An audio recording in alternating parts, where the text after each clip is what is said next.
Hi, my name is Megan Sievert, and I'm going to screen share so you can see my presentation.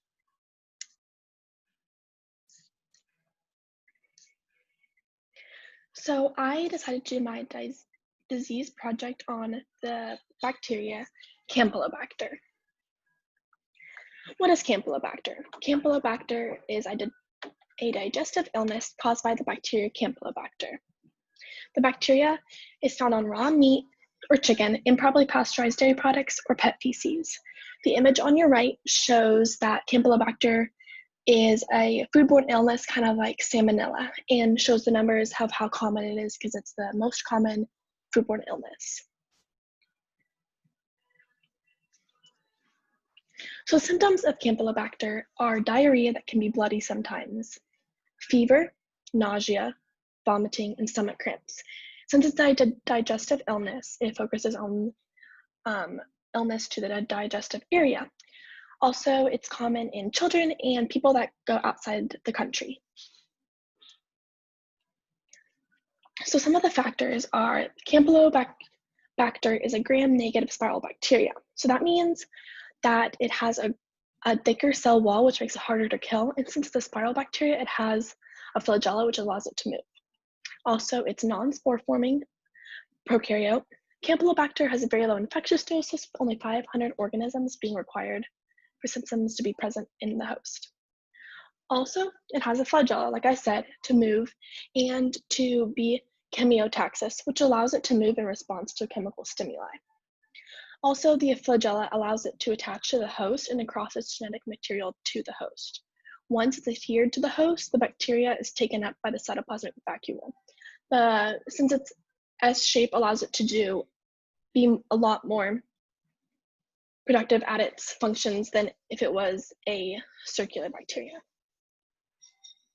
So pathogenesis is the development of the disease. So it's how the disease develops in the body. So Campylobacter will penetrate the gastrointestinal mucus with its spiral shape, adhere to the gut, and release toxins, which are typically enterotoxins and cytotoxins. And then the immunoglobulin levels will rise, which will signal IgA to cross the gut wall and attack Campylobacter. IgA is found in mucus, which is why it is in the stomach lining, as well as the steps of how Campylobacter attacks will first adhere to the enterocytes of the stomach cell wall and attach to the cell wall. And then it will invade into the intestinal epithelial cells, and then it enters the cell wall. And then the bacteria learns how to survive in an intracellular space. It takes over the nucleus and survives. The image to the right shows in detail how the Campylobacter attaches to the wall and enters into the cell. The epidemiology is a study of the disease. So the disease originated in uncooked foods in people that travel outside the country. Uncooked foods have bacteria in them, and Campylobacter is one of those bacteria. So how an individual can be tested to see if they have Campylobacter, a blood or stool sample can be collected to be cultured, and also rapid tests are available to be done to see if bacteria or genetic material of Campylobacter is present in the person. So the diagnosis of Campylobacter. So after the blood or stool collection is taken, if the culture comes back positive, then the patient has Campylobacter. So the right image is a PCR test, which is a polymerase chain reaction test, and it allows to make 1 billion copies of a single DNA, which will amplify that single DNA strand to be large enough to examine it. So this is what people in the labs will do to see if an individual has Campylobacter in their body. And if the antibodies are present, then a person has contracted the illness, sorry.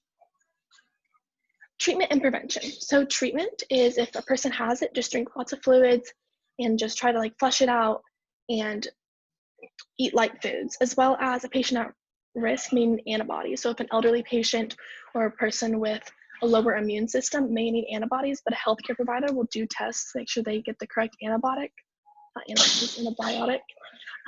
to fight the infection.